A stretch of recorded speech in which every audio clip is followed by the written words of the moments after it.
शेतकऱ्यांच्या बीन्सला 60-65 दिवस पूर्ण झाल्यात लागवड करून. आता हार्वेस्टिंग चालू झालेली आहे. शेतकरी मित्रांनो, आता सर्व बीन्सच्या प्लॉटवरती म्हणजे वरण्याच्या प्लॉटवरती मोठ्या प्रमाणामध्ये ब्लॅक थ्रिप्स अटॅक आहे. आपण जर हे फुलं जर बघितले, त्या लहान फुलांमध्ये, पांढऱ्या फुलांमध्ये ब्लॅक थ्रिप्स म्हणजे थ्रिप्स म्हणजेच फुलकिडी, आपण याला मराठीत फुलकिडी म्हणू.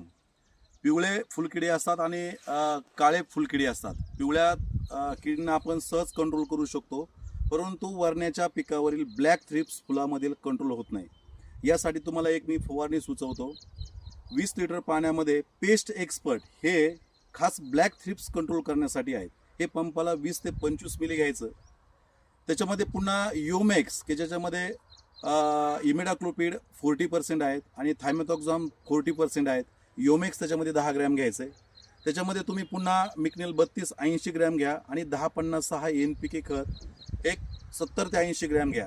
असं मिक्स करून एक पहिली फवारणी करा.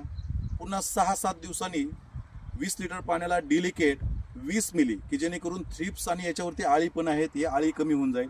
20 मिली डेलिकेट आणि पुन्हा त्याच्यामध्ये ब्लॅक थ्रिप्स कंट्रोल करायला पेस्ट एक्सपर्ट एक 20 ते 25 ते 30 मिली.